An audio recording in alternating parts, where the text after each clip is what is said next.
La lluvia empezó a caer justo cuando Laura pronunció el sí, quiero. Un estruendo sordo, como un presagio, que ahogó por un segundo su voz menuda. Desde mi lugar, al lado de mi hermano Tomás, pude ver cómo su sonrisa se tensaba levemente.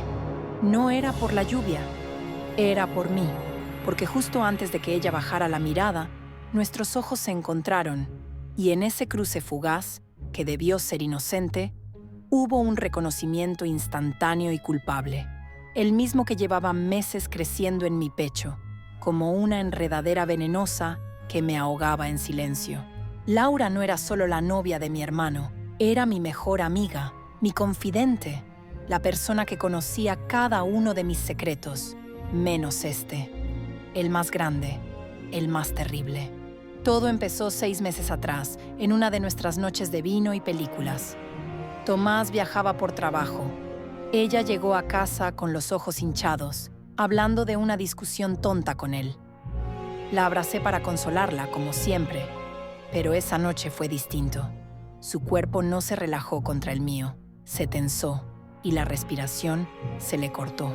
La solté de inmediato, disculpándome por no sé qué, con las manos ardientes. Ella se quedó mirándome, y en sus ojos no había enfado, había curiosidad. Un ¿qué acaba de pasar? Que flotó en la habitación durante segundos eternos. No dijimos nada, encendimos la película, pero el espacio entre nosotras en el sofá ya no era cómodo. Estaba cargado, electrificado, y desde entonces, cada encuentro fue un ejercicio de evitación cuidadosa. Miradas que se buscan y se desvían, manos que casi se rozan al pasar la sal, risas que se cortan de golpe, un juego tonto y peligrosísimo del que no sabía cómo salir. En la recepción, bajo la carpa blanca que se abombaba con el viento húmedo, el ambiente era de una felicidad forzada. Yo brindé por ellos con la voz temblorosa, diciendo todas las palabras correctas sobre el amor y la familia. Tomás me abrazó fuerte, agradecido. «Eres la mejor hermana del mundo», susurró en mi oído. La culpa me atravesó como un cuchillo. Laura no me tocó, ni siquiera se acercó, pero sentía su mirada en mí como una brasa.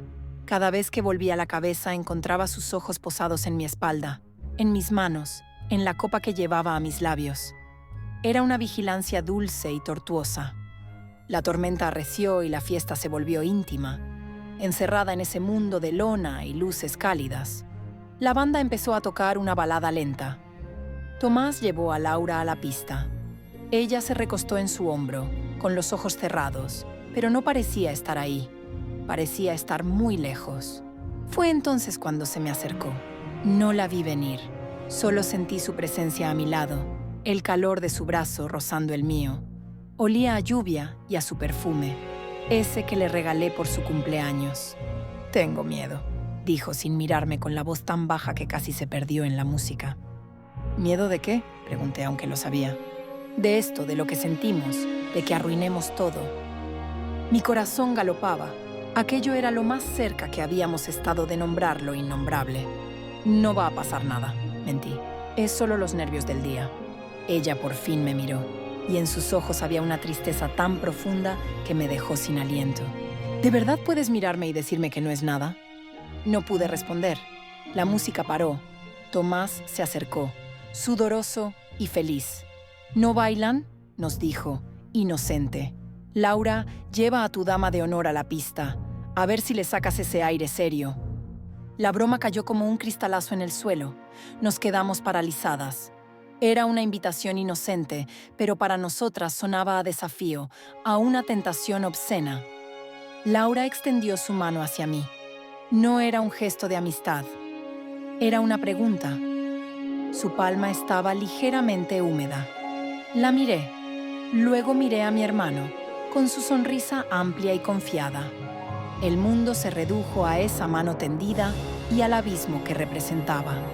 Tomaría esa mano y cruzaría una línea de la que no habría vuelta atrás, o la rechazaría y viviría el resto de mi vida preguntándome qué hubiera pasado. El silencio se hizo incómodo. Tomás frunció el ceño. «Vamos, que no muerde», insistió riendo.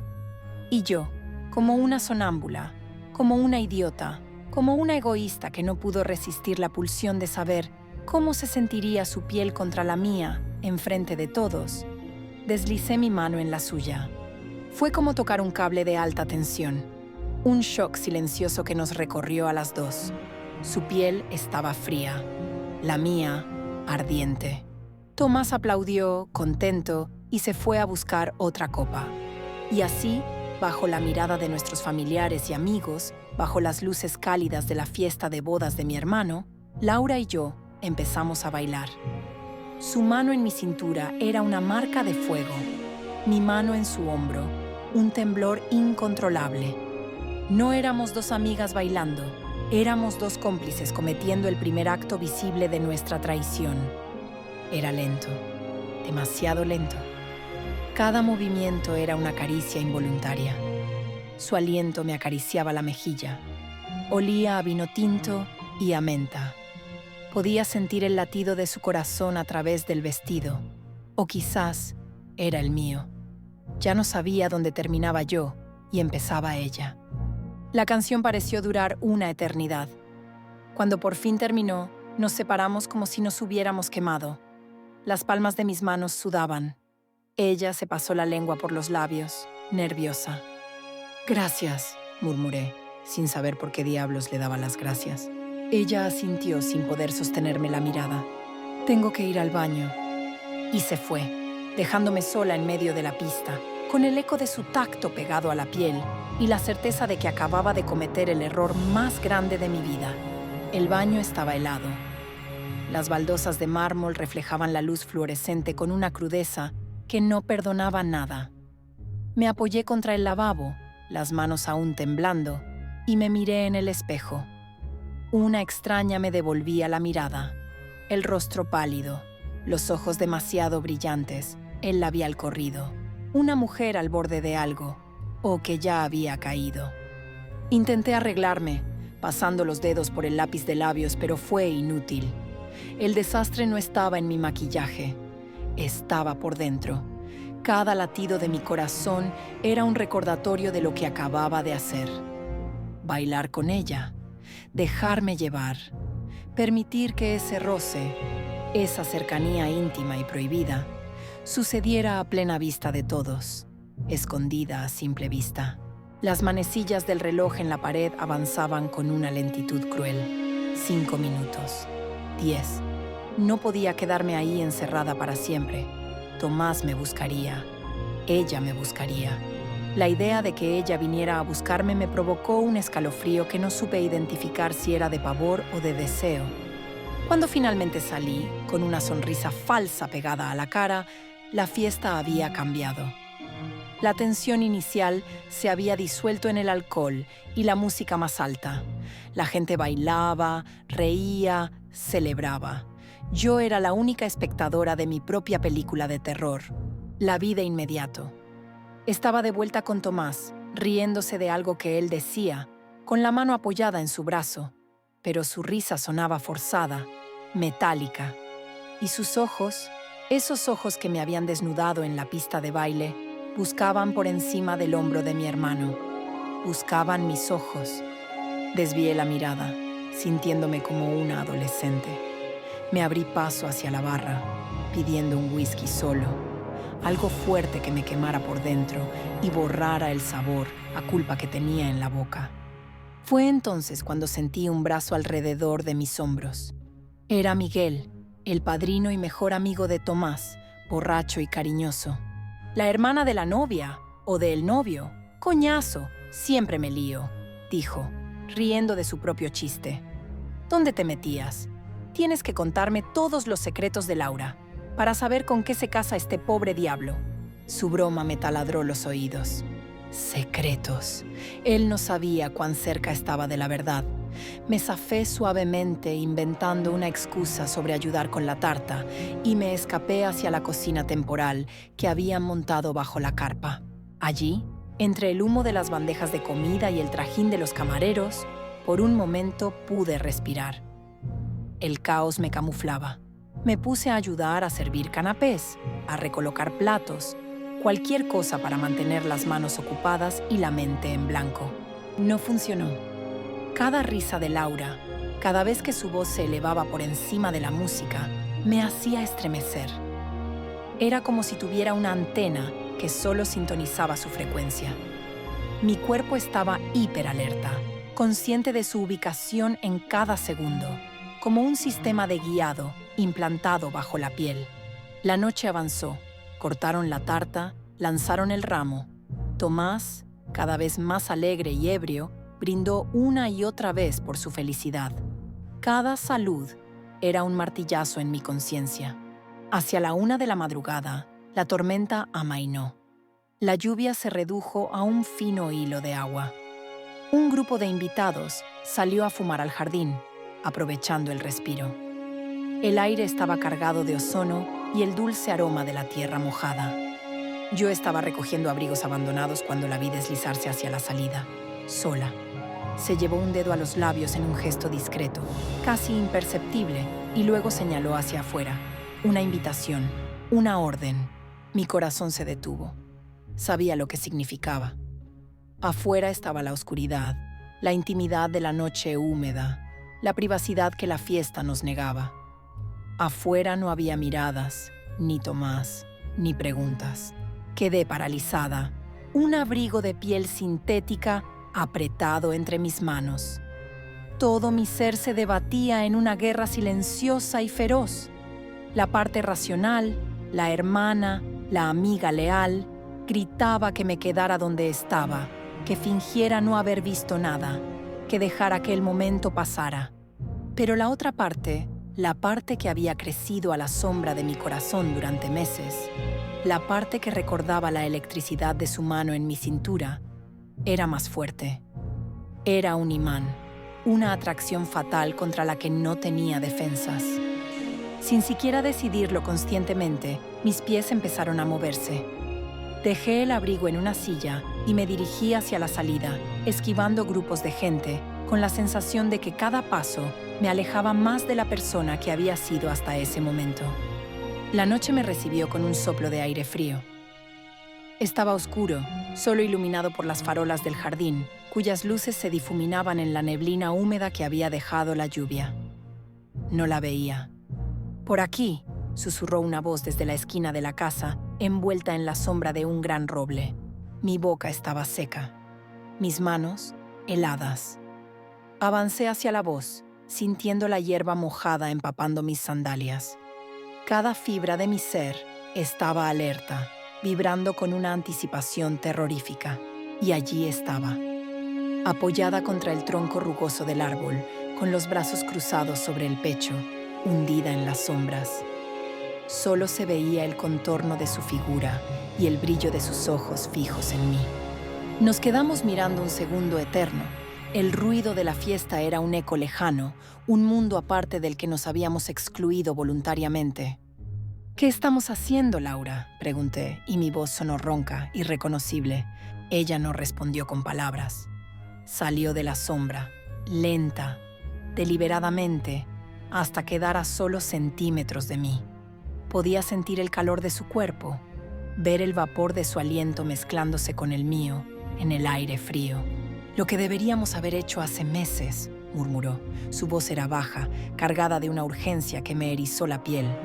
Alzó una mano y con una lentitud agonizante pasó la yema de los dedos por mi mejilla.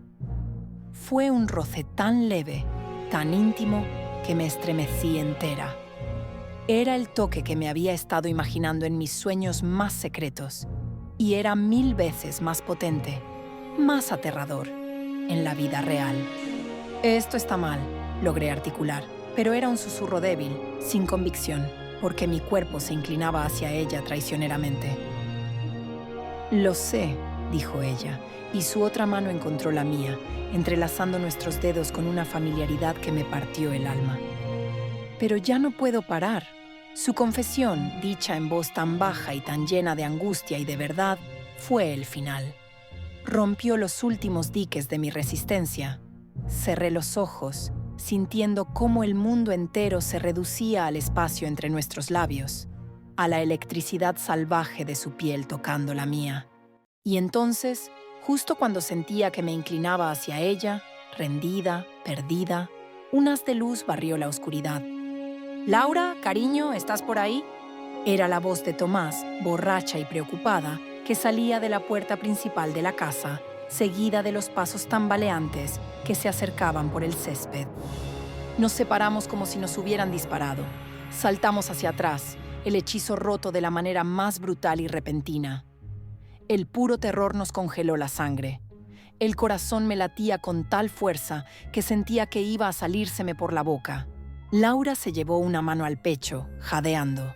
Nuestros ojos se encontraron por una milésima de segundo y en ellos solo había una cosa: pánico puro. El haz de luz de la linterna del teléfono de Tomás barrió el jardín como el foco de un guardia en una prisión. Nos había pillado. No en el acto, pero sí en la escena del crimen, juntas, en la oscuridad, separándonos de un salto con el terror pintado en la cara. «¡Cariño! ¡Ahí estás!», gritó Tomás, su voz espesa por el alcohol. Tropezó un poco al acercarse. «¿Qué hacéis aquí fuera? ¡Hace un frío de muerte!». La mente se me quedó en blanco total. No había excusa, no había explicación posible que pudiera borrar la imagen que acababa de grabarse en sus ojos. A su mujer y a su hermana, paralizadas como ciervos ante unos faros, con la culpabilidad goteando de nosotras. Fue Laura quien reaccionó primero. Con una frialdad que me dejó helada, se llevó una mano al corazón y dio un paso titubeante hacia la luz. «Tomás, casi me matas del susto», dijo, con una risa forzada que sonó estridente en la noche silenciosa. «Es que se me ha atascado el vestido, el cierre. Le pedí a tu hermana que me ayudara porque no quería que me viera todo el mundo tirando de él como una loca en medio del baile». La mentira salió de su boca con una fluidez aterradora. Tan fácil, tan convincente. Hasta hizo un gesto hacia su espalda, como si efectivamente algo estuviera mal.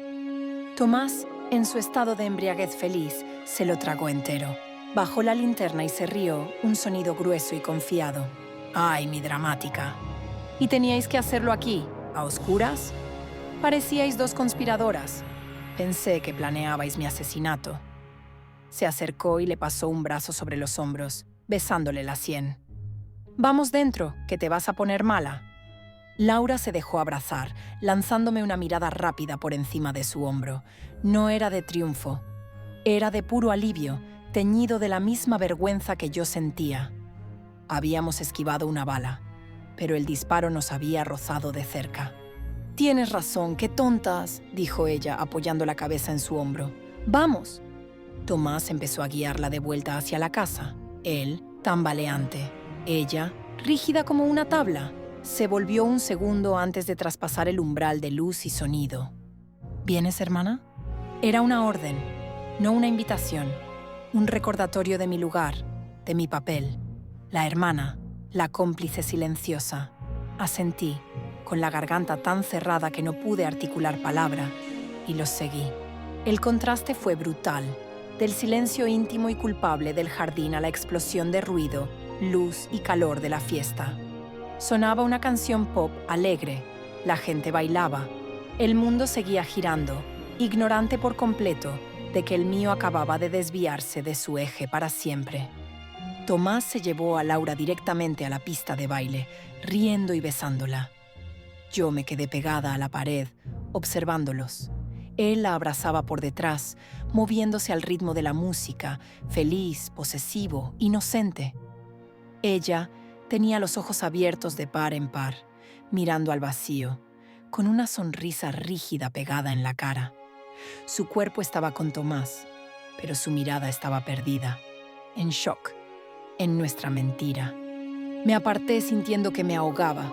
Necesitaba un trago, necesitaba salir de allí, pero estaba atrapada. Huir sería sospechoso, quedarme era una tortura. Miguel, el padrino, apareció de nuevo a mi lado, esta vez con 2 chupitos en la mano. Para la hermana de la novia, o del novio, para la que está más pálida que el vestido de la novia. Me tendió uno. Lo agarré y me lo bebí de un trago, sintiendo el líquido abrasador bajar por mi garganta. No supo a nada. «¿Todo bien?», me preguntó, su tono un poco más serio al ver mi expresión. Asfixiada. Solo eso. Mentí, forcejeando por encontrar una sonrisa. Un poco de aire. ¿Otra vez? Cuidado, que te va a dar una pulmonía, bromeó, pero se alejó, distraído por otro grupo. Recorrí el perímetro de la carpa, evitando miradas, sintiendo que cada risa, cada brindis, era un dedo acusador señalándome. Me sentí transparente, como si todos pudieran ver la mancha de lo que acababa de pasar, la huella de sus dedos en mi mejilla, la sombra de nuestros cuerpos casi fundidos bajo el árbol. Pasé cerca de ellos otra vez. Tomás le susurraba algo al oído a Laura y ella se reía, una risa falsa y chillona que me erizó la piel.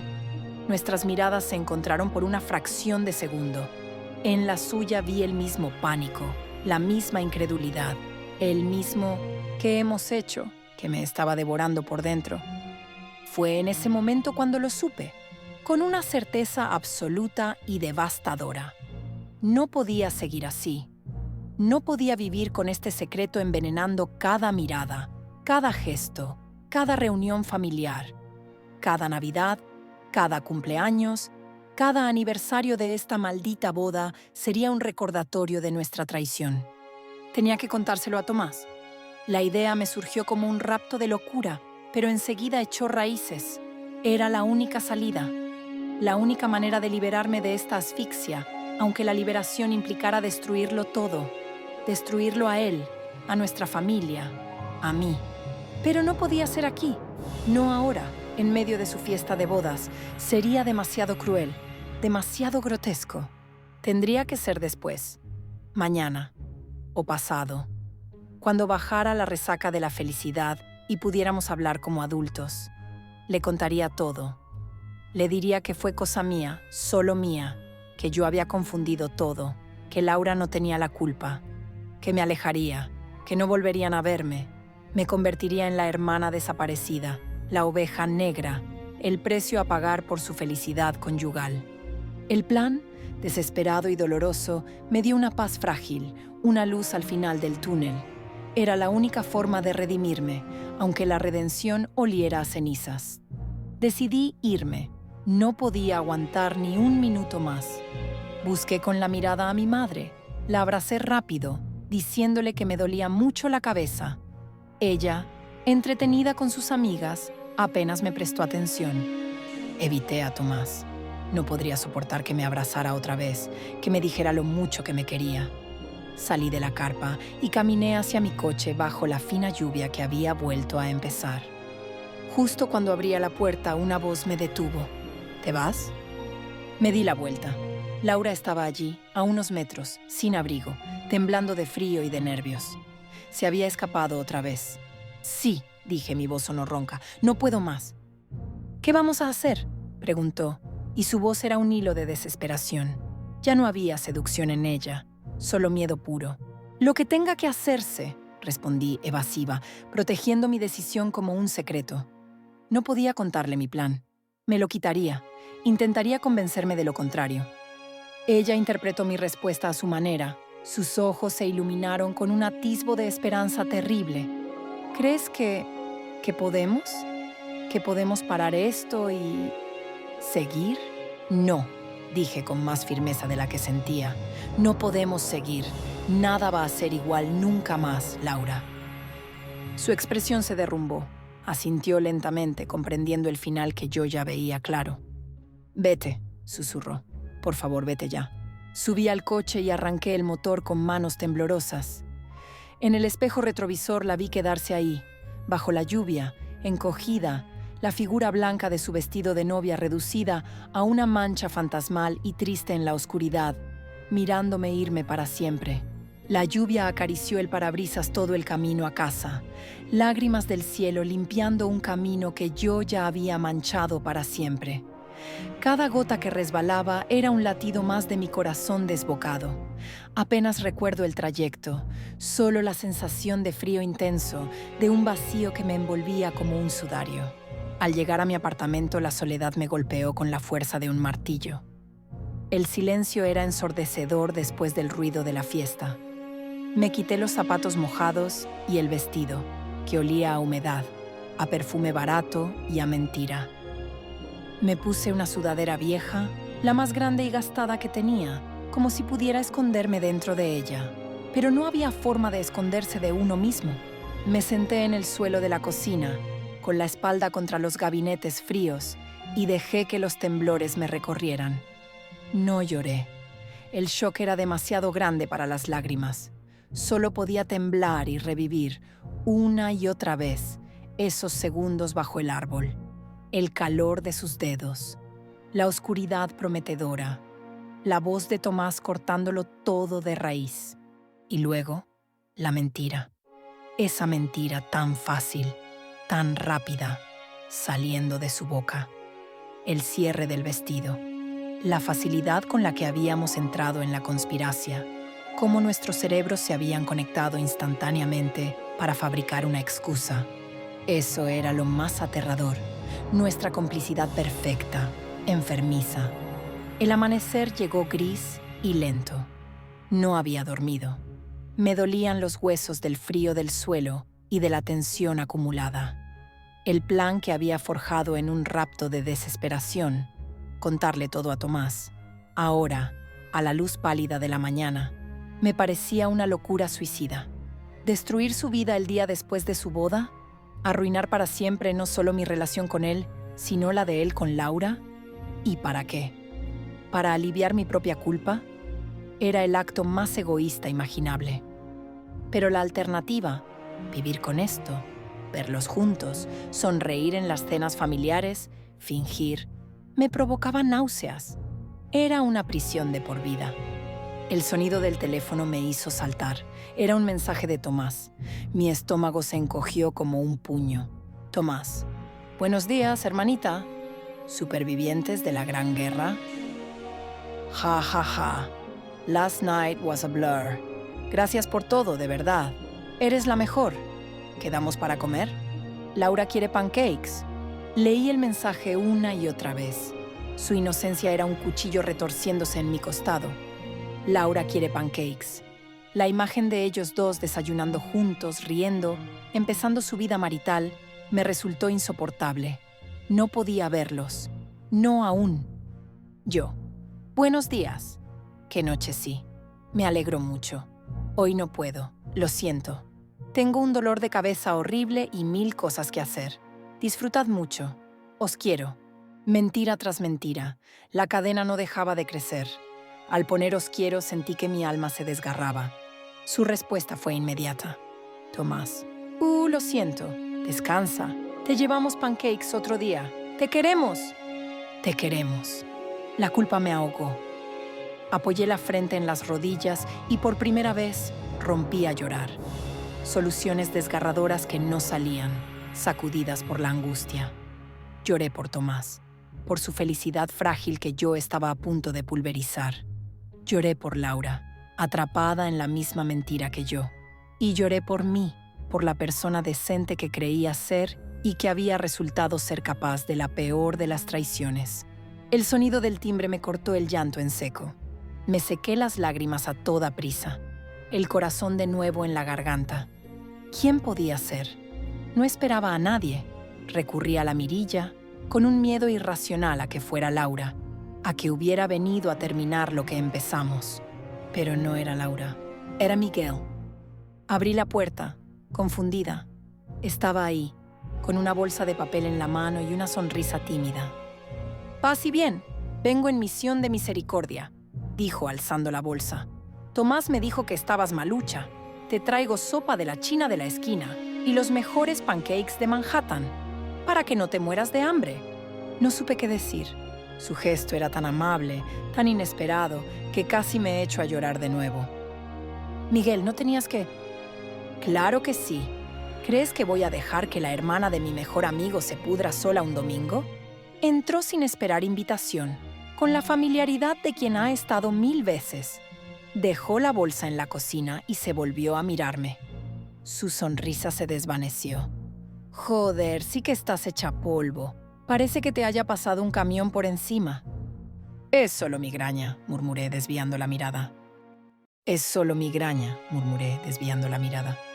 Migraña, resaca, Y remordimientos por haber bailado tan mal anoche. Bromeó, pero su tono era suave. Empezó a sacar los contenedores de comida.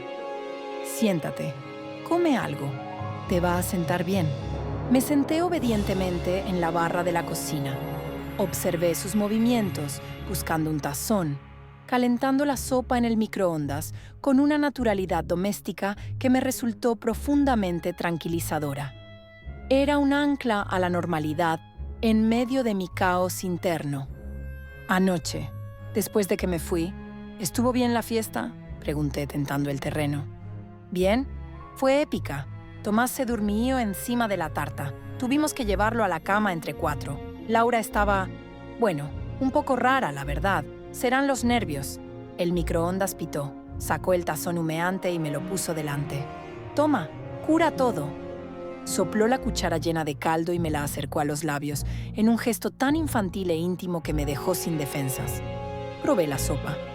Estaba caliente, salada, reconfortante. ¿Y tú?, preguntó de pronto, apoyándose en la encimera frente a mí.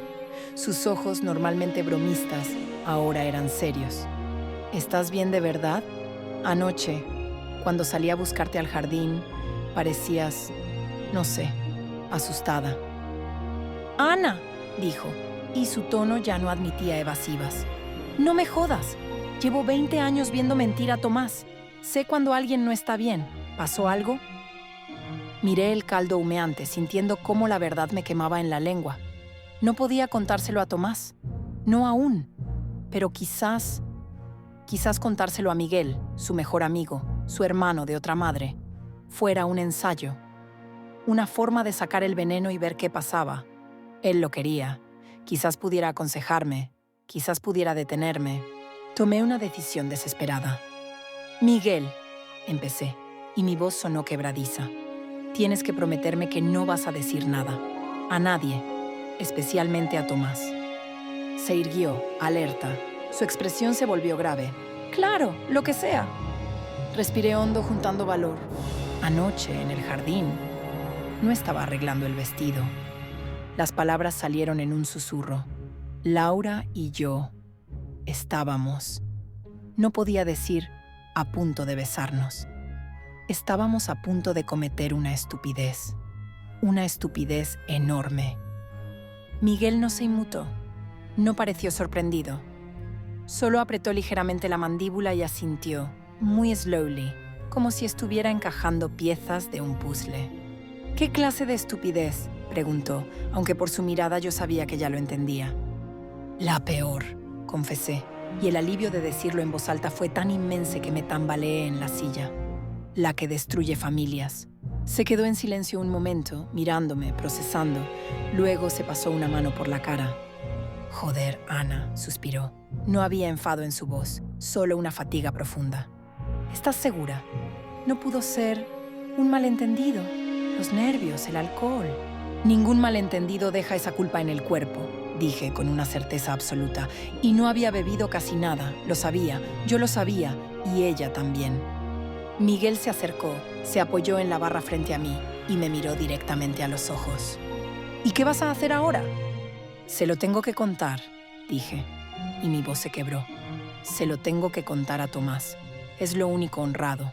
Es lo único que puedo hacer». Miguel negó con la cabeza, lentamente al principio, luego con más fuerza. No, Ana, no lo hagas». «Tengo que hacerlo», insistí desesperada. «No puedo vivir con esto». «Pues aprende», dijo, y su voz tenía una intensidad que no le había oído nunca. «Porque si se lo cuentas, no vas a aliviar tu culpa. Solo vas a transferir tu dolor a él. Le vas a destrozar la vida el segundo día de su matrimonio. ¿Eso es ser honrada? ¿Eso es ser una buena hermana? Eso es ser egoísta». Sus palabras me golpearon como bofetadas. Me quedé sin aire. ¿Era eso cierto? Estaba pensando solo en mí. «Pero no puedo fingir», balbucé. «Claro que puedes», insistió. «Tú eliges.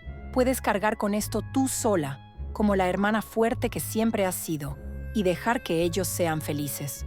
O puedes volcar tu mier sobre ellos y reventarles la felicidad para siempre. ¿Qué prefieres?» Me estaba dando una salida horrible, dolorosa, pero una salida. La opción de sacrificarme yo para salvarlos a ellos. La opción de vivir en el infierno para que ellos pudieran seguir en el cielo, ignorantes. Ellos... Tragué saliva. ¿Crees que podría pasar otra vez?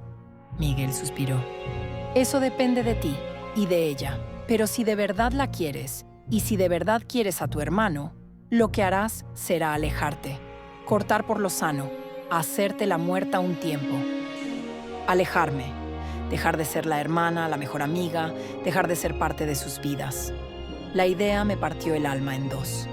Pero Miguel tenía razón, era la única manera. ¿Y si ella? Ella tiene que tomar su propia decisión, cortó él. Tú preocúpate de la tuya, y tu decisión ahora mismo es callarte y desaparecer. Miré el tazón de sopa que ya no humeaba. El mundo se había reducido a esta elección imposible. Vivir con la culpa o vivir con el remordimiento de haber destruido a mi hermano. Miguel puso su mano sobre la mía.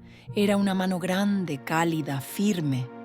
Es una mierda, dijo con una crudeza que sonó genuina.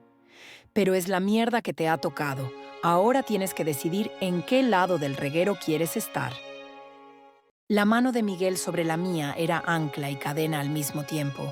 Sus palabras, duras y crudas, resonaban en mi cabeza con la fuerza de una verdad que no quería aceptar, callarte y desaparecer. Sonaba a sentencia de muerte. ¿Cómo podía desaparecer de la vida de mi hermano? Él era mi familia, mi raíz, mi punto fijo en el mundo. ¿Y cómo se hace eso?, pregunté, y mi voz sonó a cenizas. ¿Cómo desapareces de la vida de alguien a quien quieres más que a nada? Miguel suspiró, retirando su mano para frotarse la nuca, como si él también cargara con el peso de mi decisión. No de la noche a la mañana, pero empiezas por poner distancia, excusas, mucho trabajo, un curso, lo que sea. Dejas de estar disponible, dejas de responder a los mensajes al momento, faltas a las cenas familiares, te vuelves esquiva. Cada palabra era un clavo en mi corazón. Él lo decía con una precisión dolorosa, como si hubiera practicado antes ese mismo guión. Ellos lo notarán, Tomás se preocupará. Claro que notarán, y Tomás se volverá loco, pero con el tiempo se acostumbrará. Aceptará que estás en otra etapa, ocupada, distante. Es más fácil de digerir que la verdad. Se inclinó hacia adelante, su mirada era intensa, casi feroz. La verdad, Ana, lo mataría. No lo digo en sentido figurado, lo destrozaría y a ella también. A ella, Laura. La había borrado casi por completo de mi ecuación de culpa, centrada solo en mi hermano. Pero Miguel tenía razón. Ella también estaba atrapada. Su matrimonio, su vida entera, pendía del mismo hilo fino que yo estaba a punto de cortar. ¿Y qué le digo cuando me pregunte qué pasa? Cuando insista, cuando se preocupe. La idea de herir a Tomás con mi distancia era casi tan dolorosa como la de herirlo con la verdad. Le dices que estás bien, que es cosa tuya, que necesitas espacio, y repites lo mismo una y otra vez hasta que él deje de preguntar. Su voz se quebró ligeramente. Funciona, créeme. Había una tristeza tan profunda en sus últimas palabras que por un segundo mi propio drama se empequeñeció. ¿De dónde sacaba Miguel esta sabiduría tan específica y amarga? Pero no era el momento de preguntar. Me quedé mirando los pancakes, ahora fríos y mustios en su contenedor de plástico. Representaban la normalidad, la vida sencilla que ya nunca tendría. Miguel tenía razón. Mi elección no era entre lo correcto y lo incorrecto. Era entre dos tipos de dolor. El mío, silencioso y solitario, o el de todos, explosivo y devastador. La honradez, en este caso, no era virtud, era un arma de destrucción masiva. De acuerdo, susurré, y la palabra supo a derrota y a acero. Lo haré. Miguel asintió, una mueca de alivio y de pena en su rostro. Es lo mejor para todos. Se levantó. Y ahora come algo. La batalla acaba de empezar y necesitas fuerzas. Intenté sonreír, pero fue un gesto fallido. Él recogió sus cosas y se dirigió a la puerta. Antes de salir, se volvió. Ana, lo siento, de verdad, es una putada. ¿Por qué me ayudas? Le solté de pronto, la pregunta surgiendo desde un lugar vulnerable que ya no podía contener. ¿No deberías estar de su lado? ¿Contarme a Tomás? Miguel se quedó quieto con la mano en el pomo de la puerta. Su perfil se recortó contra la luz del pasillo. Estoy de su lado, dijo, con una voz extrañamente suave. Por eso te lo digo, para protegerlo. Y porque sé lo que es cargar con un secreto que puede destruir a alguien a quien quieres. Su mirada se encontró con la mía por un segundo, cargada de una historia que no me contó. A veces querer a alguien significa tragarte tu verdad para que ellos puedan seguir viviendo en la suya. Y con eso se fue, cerrándome la puerta y dejándome más sola que nunca, pero con una misión clara y terrible. El primer paso fue el más difícil: esperar. No hacer nada. No mandar un mensaje a Tomás pidiéndole perdón. No llamar a Laura para exigirle una explicación o una complicidad. La inacción era una tortura. Cada minuto que pasaba era un minuto en el que la mentira se hacía más grande, más sólida, más permanente. Al caer la tarde no pude resistirlo más. Tomé mi teléfono y escribí un mensaje a Laura. No podía desaparecer sin antes... ¿Qué? ¿Advertirle? ¿Pedirle disculpas? ¿Asegurarme de que estábamos en la misma página? Tenemos que hablar, pero no por teléfono. Su respuesta llegó antes de un minuto. Laura, no podemos. Miguel me llamó. Tiene razón, no hay nada que hablar. Tienes que hacer lo que dijo. Leí el mensaje 1, 2, 3 veces. Miguel se me había adelantado. Había ido a verla o la había llamado y la había convencido del mismo plan. La había encerrado en la misma prisión de silencio que a mí. No sé qué me dio más miedo, su influencia o la facilidad con la que Laura había aceptado nuestro mutuo sacrificio. ¿Y tú qué quieres? El puntito de escribir apareció y desapareció varias veces. Finalmente llegó su respuesta. Laura, quiero que mi marido sea feliz y quiero que dejes de escribirme. Fue el golpe de gracia, frío, cortante y definitivo. Ella había elegido su matrimonio, su nueva vida, y me estaba echando de la suya con la brutal eficacia de quien cierra una puerta para siempre. No había espacio para los remordimientos, para los y sí, para las lágrimas. Solo había acción y consecuencia. Dejé el teléfono como si me hubiera quemado. El dolor era físico, un puñetazo en el estómago que me dejó sin aire. Pero también, de una manera retorcida, me liberó. La decisión estaba tomada. No había vuelta atrás. Al día siguiente puse en marcha el plan de Miguel. Cuando Tomás me llamó, como hacía todos los lunes, para contarme los detalles divertidos de la luna de miel casera, se le ha quemado el desayuno. Dejé que el teléfono sonara hasta que se cortó. Esperé 1 hora y le mandé un mensaje. Lo siento, reunión infernal. Suena súper divertido, jajaja. Ahora no puedo hablar, pero te llamo luego. Mentira número 1000, la más pequeña y por alguna razón la que más me dolió. La llamada luego nunca llegó. Al día siguiente, me inventé un proyecto de trabajo urgente que me obligaba a quedarme hasta tarde. Para la cena familiar del domingo, ya tenía una excusa preparada: un virus estomacal. No vayas a contagiar a los recién casados, dijo mi madre con lógica aplastante. Cada evasión era un pequeño apuñalamiento. Cada mensaje de Tomás, cada vez más confuso y un poco herido. «Te he hecho algo, hermana. Siento que te escondes». Me rompía un pedazo del alma. Pero seguía adelante, alimentada por la imagen que Miguel me había pintado. Tomás, feliz e ignorante, a salvo de la verdad que lo habría aniquilado. Laura, como había prometido, no dio señales de vida. Se convirtió en un fantasma, un eco en la vida de mi hermano que yo ya no compartía. Una tarde, después de 3 semanas de este cruel distanciamiento, no pude más. Conduje hasta su barrio y me paré al otro lado de la calle, frente a su edificio. No sé qué esperaba ver. ¿Una señal de su sufrimiento?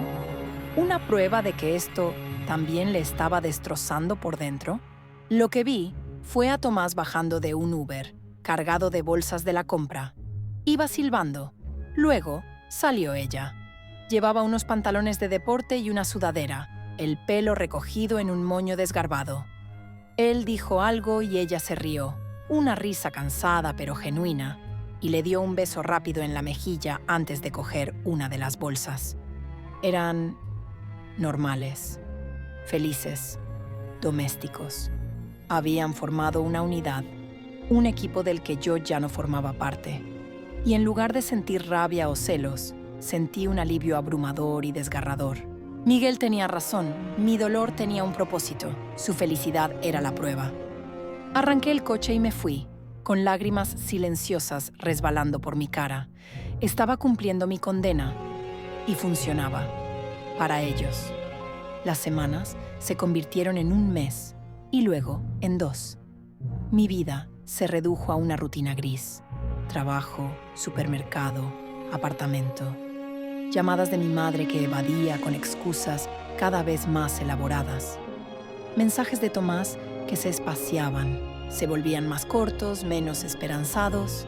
El distanciamiento estaba funcionando. Yo estaba logrando exactamente lo que me había propuesto, volverme prescindible.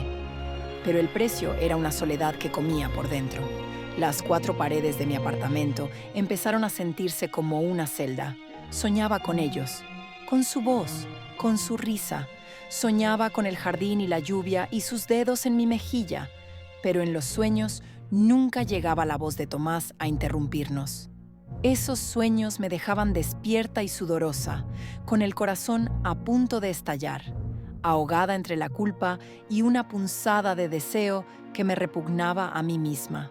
Miguel se convirtió en mi único vínculo con su mundo, mi vigía en la costa de la que me había exiliado. Venía una vez por semana, siempre con comida, siempre con una excusa tonta. Pasaba por aquí, me sobró curry. No hablábamos de ellos directamente, pero su mera presencia era un recordatorio. A veces dejaba caer migajas de información sin querer. Tomás se ha comprado una bicicleta nueva. Laura va a promocionar en el trabajo. Cada dato era un latigazo y un bálsamo a la vez. Saber que estaban bien, que seguían con sus vidas, me aliviaba y me sumía en una pena más honda. Mi ausencia no dejaba ningún agujero visible. Una de esas tardes, Miguel llegó con el ceño fruncido y sin comida. «¿Qué pasa?», pregunté alarmada por su expresión. «Tomás», dijo dejándose caer en mi sofá. «Está raro. Dice que Laura está muy distante, que trabaja hasta muy tarde, que casi no hablan». El corazón me dio un vuelco tan violento que creí que me desmayaría. ¿Estaba sufriendo ella también? ¿Se estaba resintiendo su matrimonio por nuestra culpa, por nuestro secreto? Un partícula de esperanza terrible y egoísta se encendió en mi interior. Si su felicidad era una fachada, quizás mi sacrificio no tenía sentido. Quizás Miguel leyó mi expresión como un libro abierto. «No», dijo con dureza. «No es eso. No es por ti. Es otra cosa». Su tono era evasivo. Miró hacia la ventana. Él piensa que es cosa suya, que ha hecho algo mal. Está hecho polvo.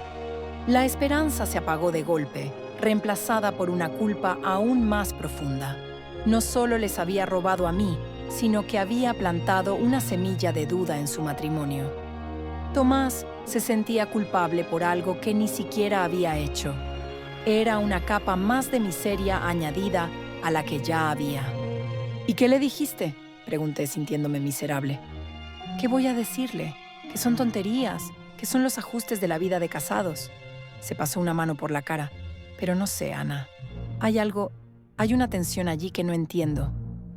Por primera vez, dudé de la infalibilidad de Miguel. Él no lo sabía todo. Y quizás, al alejarme, no los había protegido. Solo había dejado que se pudrieran por dentro, a solas, sin la hermana que siempre los había unido. Esa noche no pude dormir. La imagen de Tomás, confundido y herido, se repetía una y otra vez en mi cabeza.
En el aire, pero fue suficiente.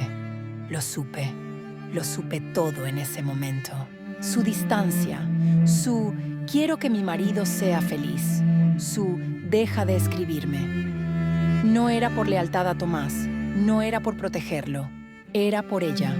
Había encontrado una salida a su confusión, una salida que no tenía nada que ver conmigo. Yo solo había sido un tropiezo, un experimento fallido en el camino hacia lo que realmente quería. La rabia me subió por la garganta, caliente y amarga. No era celos, era la indignación feroz de haber sido usada, de haber cargado con toda la culpa, de haber destrozado mi relación con mi hermano por una mentira que ni siquiera era la verdad completa. Laura se recuperó antes que yo. Susurró algo a la mujer de rojo, que asintió y se metió en el portal con una última mirada de advertencia hacia mí.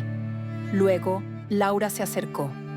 Caminó hasta mí con una determinación fría, sus tacones claqueando en el silencio de la mañana. «¿Qué haces aquí, Ana?», dijo, y su voz era un hilo de hielo. No había rastro del pánico de hacía un momento, solo desprecio. «¿Quién es esa?», le espeté temblando de rabia. «No es asunto tuyo», dijo en un inglés perfecto y cortante. «No es asunto tuyo. Tú ya no eres asunto mío. ¿Recuerdas? Me obligaste a elegir. Y elegí. Ahora vete». «¿Se lo has dicho a Tomás?», la pregunté avanzando hacia ella. «¿Le has dicho por qué de verdad te distanciaste? ¿O le dejas que se crea que es culpa suya?». Eso le dio. Un destello de culpa cruzó sus ojos, pero lo apagó de inmediato. «Mi matrimonio es cosa mía. Tú perdiste el derecho a opinar cuando intentaste besarme en mi propia boda». Su veneno era preciso, letal. «Ahora, hazme un último favor y desaparece de una vez. Para siempre». Se dio la vuelta y entró en el portal, cerrándome la puerta en la cara con un portazo seco que resonó en todo mi ser. Me quedé allí, plantada en la acera, con la bolsa de bollería grasienta en las manos, y la verdad, ahora completa y mucho más fea de lo que nunca había imaginado, pudriéndome por dentro. No había salvado a nadie, solo me había condenado yo y a Tomás. A él lo había condenado a vivir con una mentira mucho más grande que la mía. El portazo de Laura resonó en mis oídos como un disparo. Me quedé paralizada en la acera, la bolsa de bollería aplastada contra mi pecho. La grasa del papel manchó mi suéter, pero no me importó. Nada importaba excepto la verdad monstruosa que acababa de descubrir. No me moví durante minutos que parecieron horas. La gente pasaba a mi lado, lanzándome miradas curiosas. Un perro olfateó mis zapatos y su dueño lo jaló con disculpas. El mundo seguía girando, completamente ajeno al terremoto que acababa de destruir mi realidad. Finalmente mis piernas decidieron por mí. Caminé de vuelta a mi coche como un autómata. Me senté al volante y cerré la puerta. El silencio dentro del habitáculo era absoluto, demasiado absoluto. Entonces, rompí. Un grito salió de mi garganta, ronco, desgarrador, un sonido que no sabía qué podía hacer. Golpeé el volante con ambas manos una y otra vez, hasta que me dolió. Lloré con una violencia que me sacudió entera, sollozos que me doblaban por la cintura, ahogándome en mi propia miseria. Todo había sido en vano. Mi sacrificio, mi dolorosa distancia, mi corazón partido en 1000 pedazos. Todo para proteger una mentira que ni siquiera era la mentira completa. Laura no luchaba contra nuestro casi beso. No cargaba con la misma culpa que yo. Había seguido adelante. Había encontrado consuelo, placer, amor quizás, en los brazos de otra persona. Yo solo había sido un capricho, un experimento curioso la noche de su boda. ¿Y Miguel? ¿Miguel lo sabía? ¿Era esa la tensión que no entendía? La rabia sustituyó a la desesperación. Una rabia fría, clarificadora. Ya no era solo rabia contra Laura, sino contra mí misma por haber sido tan ingenua, tan manipulable.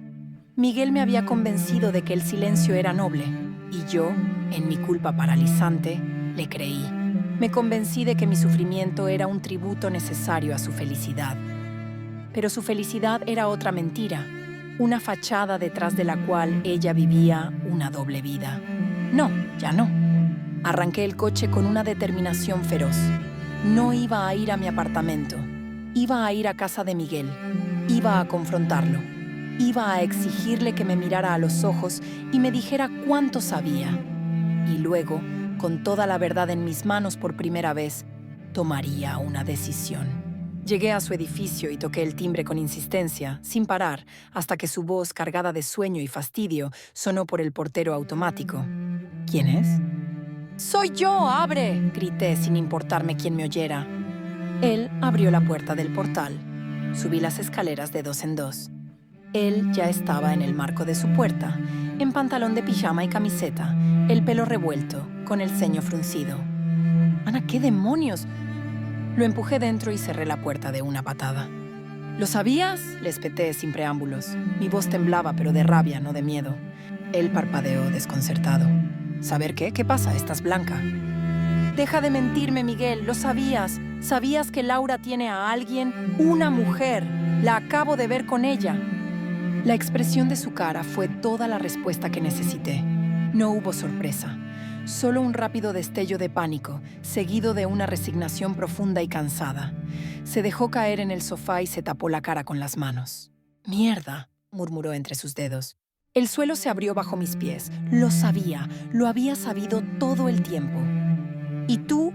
¿Tú me convenciste de callarme? ¿Me hiciste destrozar mi vida y mi relación con mi hermano para proteger esto?, le grité señalando hacia la nada, hacia la monstruosidad de su secreto. Él levantó la cabeza. Sus ojos estaban inyectados en sangre. Para protegerlo a él, Ana. Sí, lo sabía. Laura me lo confesó hace un mes, hecha un mar de lágrimas. Estaba confundida, asustada. No sabía qué hacer. Y tu solución fue que yo me convirtiera en el chivo expiatorio. Lo interrumpí, con lágrimas de furia corriéndome por la cara. Dejaste que Tomás creyera que su matrimonio se hundía por su culpa, o por la mía, mientras su mujer se acostaba con otra persona. Se puso en pie de un salto. ¿Y qué querías que hiciera?, me gritó a su vez, perdiendo los estribos. ¿Que se lo contara? ¿Que le dijera, oye, Tomás, tu mujer es lesbiana y está liada con su jefa? Le habría destrozado. Esto al menos le da una oportunidad. Ella dice que lo va a dejar, que fue un error, que lo ama a él. ¡Mentiras!, lo corté en seco. Yo la he visto, Miguel. No estaba arrepentida, estaba radiante y me echó como a una perra porque le estropeaba su mentira perfecta. Nos quedamos mirándonos, jadeando, dos animales acorralados por una verdad demasiado grande. La respiración de Miguel era entrecortada. Finalmente, se derrumbó. Toda la dos se fue de él. ¿Qué hacemos entonces?, preguntó, y su voz era la de un niño perdido. La respuesta surgió de mí con una claridad absoluta, fría como el acero. «Se lo vamos a contar, los dos, ahora juntos». Él negó con la cabeza, aterrorizado. «Ana, no». «Sí», insistí agarrándole de los hombros. «Se lo debemos. Ya no es solo mi culpa o la culpa de Laura. Es nuestra culpa por haberlo ocultado. Él se merece la verdad, toda la verdad, y decidir por sí mismo. No podemos seguir decidiendo por él, tratándolo como a un niño». Miguel me miró, y en sus ojos vi la misma batalla que había librado yo meses atrás. El miedo a destruir contra la obligación de ser honrado. Finalmente, asintió. Una vez, breve, devastado. «Tienes razón», susurró. «Dios, ojalá no la tuvieras, pero la tienes». «Llamamos a Tomás desde mi teléfono», contestó a la segunda llamada, con voz alegre y distraída. «Hermana, qué sorpresa, justo estaba...» «Tomás», lo interrumpí, con una voz que no reconocí como mía, tan serena y firme que hasta yo me sorprendí. «Necesitamos verte. Ahora. Es urgente. ¿Estás en casa?» Un silencio. «Sí, estoy aquí solo. Laura ha ido a hacer gestiones. ¿Pasa algo? Suenas rara». «Sí, Tomás, pasa algo. Abre la puerta, estamos llegando». Colgué. Miguel y yo no intercambiamos una palabra durante el trayecto. Él conducía, con los nudillos blancos apretando el volante. Yo miraba por la ventana, viendo mi vida pasar ante mis ojos. Iba a perder a mi hermano. Lo sabía. Esta sería la última vez que me miraría como a su hermana. Iba a ser la mensajera del dolor que lo destruiría. Pero por primera vez en meses, respiraba sin el peso de la mentira. Iba a ser libre, incluso si esa libertad olía a cenizas. Estacionamos frente a su casa. Tomás ya estaba en la ventana, mirándonos bajar del coche con expresión preocupada. Salió a la puerta, con un jersey puesto al revés y el pelo despeinado. «¿Qué ocurre? ¿Está bien, mamá?», preguntó, su mirada yendo de Miguel a mí. Nos detuvimos frente a él, Tomás, mi hermano, con su inocencia escrita en la cara, esperando una respuesta que no estaba preparado para escuchar. Miguel me miró, dándome la fuerza con una mirada. Yo respiré hondo, miré a mi hermano a los ojos y abrí la boca para empezar a hablar, para contar nuestra historia, para liberarnos.